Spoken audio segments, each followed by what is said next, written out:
खुर्रम निसार है और defence phase 5 firing case के मुताबिक मैं कुछ वजाहत देना चाहता हूँ जो कुछ मेरे साथ हुआ उस सिलसिले में। मेरे खिलाफ जिस तरह की वीडियोस चल रही है मीडिया में, मैं उसके हवाले से चंद बातों का बताना चाहता हूँ जो बहुत जरूरी है। पहली बात यह कि मेरा जो साला है उसको नहीं पता था कि बात इतनी बड़ी हुई है। उससे मैंने घर से अपना ट्रैवल डॉक्यूमेंट्स मंगवाए थे, जो कि एक आम सी बात हो सकती है, बंदा किसी को भी बोल सकता है कि मेरे घर से जाके ले आ अगर कोई किसी का रिलेटिव्स है। तो उसको मैंने बोला था कि कोई बड़ी बात नहीं है, एक छोटी सी लड़ाई हुई है जिसकी वजह से मैं जल्दी जा रहा हूँ, जाना मुझे वैसे ही था।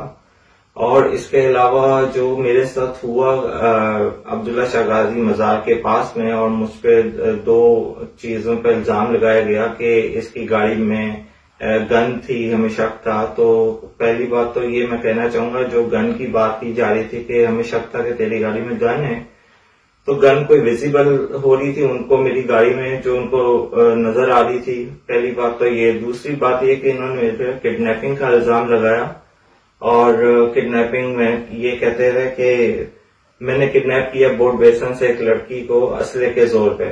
पहली बात तो है कि मैं बोर्ड बेसन गया ही नहीं। अगर बोर्ड बेसन में भी बहुत सारे कोई 100-200 कैमरे लगे होंगे तो एक पिक्चर या एक वीडियो भी दिखा दें बोर्ड बेसन में जो कि नजर आ जाए। मैं गया ही नहीं बोर्ड बेसन। तीसरी बात, ये शाइन फोर्स का बंदा था, इसका काम ही नहीं था मुझे रोकना। चौथी बात ये थी कि जिस तरह इसने मुझे चलो रोक भी लिया तो ये प्रॉपर पुलिस यूनिफॉर्म में नहीं था, और जब इसने मुझे रोका तो इसके हाथ में गन थी और मुझे कहते दरवाजा खोल। इसने डायरेक्ट मेरा जोर से दरवाजा खोला और मैंने फिर भी हल्का थोड़ा शीशा नीचे किया और मैंने बोला क्या बात है, कौन हो तुम? कहते हैं पुलिस वाले। मैंने कहा पुलिस वाले अगर हैं हो आप तो आप मुझे अपना कार्ड शो करो, पुलिस कार्ड। लेकिन कहते हैं पुलिस वाले देख नहीं रहा। मैंने कहा मुझे नहीं पता कि तुम पुलिस वाले हो, क्योंकि आजकल पाकिस्तान में, आजकल क्या कई सालों से पाकिस्तान में वर्दी बिकना आम बात है और हर कोई अपने गार्ड्स को वर्दी पहना के कहीं पे भी लेके जा सकता है। फिर मैंने इससे बोला कि अगर तुम ये मुझे नहीं शो कराओगे तो मैं तुम्हें नहीं पुलिस वाला समझूंगा।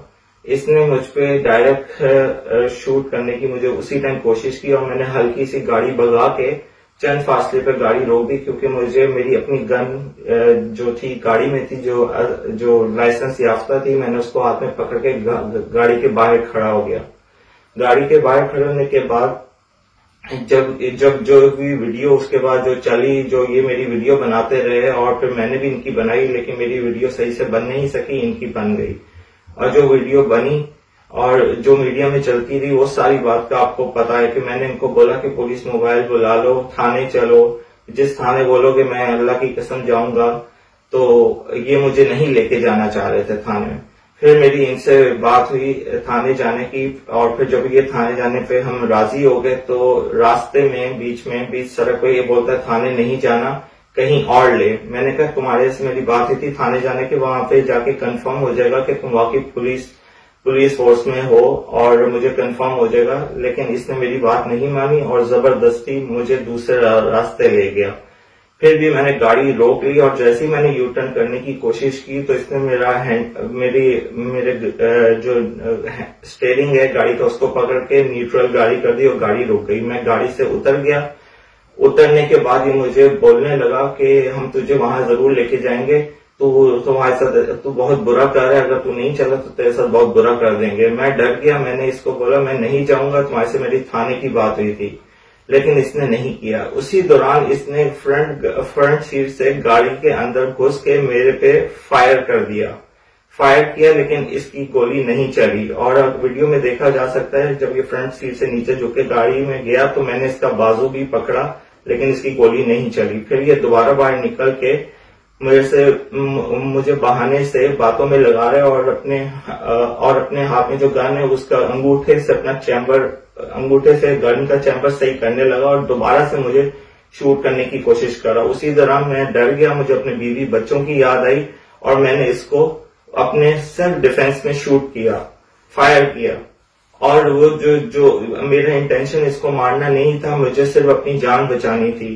क्या मैंने अपनी जान बचा के क्या गुनाह किया? मैं क्या कर सकता था? मुझे नहीं पता था कि ये असली पुलिस वाला है भी कि नहीं। जब इसने मेरे साथ ये किया तो मुझे मजबूरन गोली चलानी पड़ी। अगर मुझे इसको मारना ही होता तो मैं इसको शुरू में ही मार देता, लेकिन मैंने ऐसा नहीं कुछ भी किया, क्योंकि मुझे पता था कि ऐसा अगर मैं करूंगा तो मेरे ऊपर बात आएगी। क्योंकि बार बार शुरू में यही कह रहा था पुलिस वाले, मैंने कहा शायद हो भी सकता है क्योंकि जिस तरह की इनकी हरकतें थी कि शुरू में आते इन्होंने गाड़ी पे जोर से दरवाजा खोला और बगैर यूनिफॉर्म के तो मैं तो उसी टाइम यही समझा कि ये सिर्फ किडनैपर हैं और कुछ नहीं। तो मैं तो अपने वालिद साहब से आता हूँ मिलने, साल में एक दफा। मेरे वालिद साहब ज़ईफ हैं, एक की उम्र 90 है, दूसरी मेरी वालदा की जो एज है वो तकरीबन 75 से 80 तक है। मैं उनसे मिलने आया था और मैं आता जाता रहता हूँ, और मेरे पास ये मेरी गन लाइसेंस याफ्ता थी जो मेरे पिछले 18 साल से मेरे पास थी। अगर मैंने कभी भी कोई गलती या कुछ मेरा क्रिमिनल रिकॉर्ड मेरे गन के हवाले से निकलता तो वो पहले ही निकल रहा था। मैंने 18 साल में कभी गन का इस्तेमाल गलत नहीं किया। 18 साल से जिसके पास गन हो वो क्या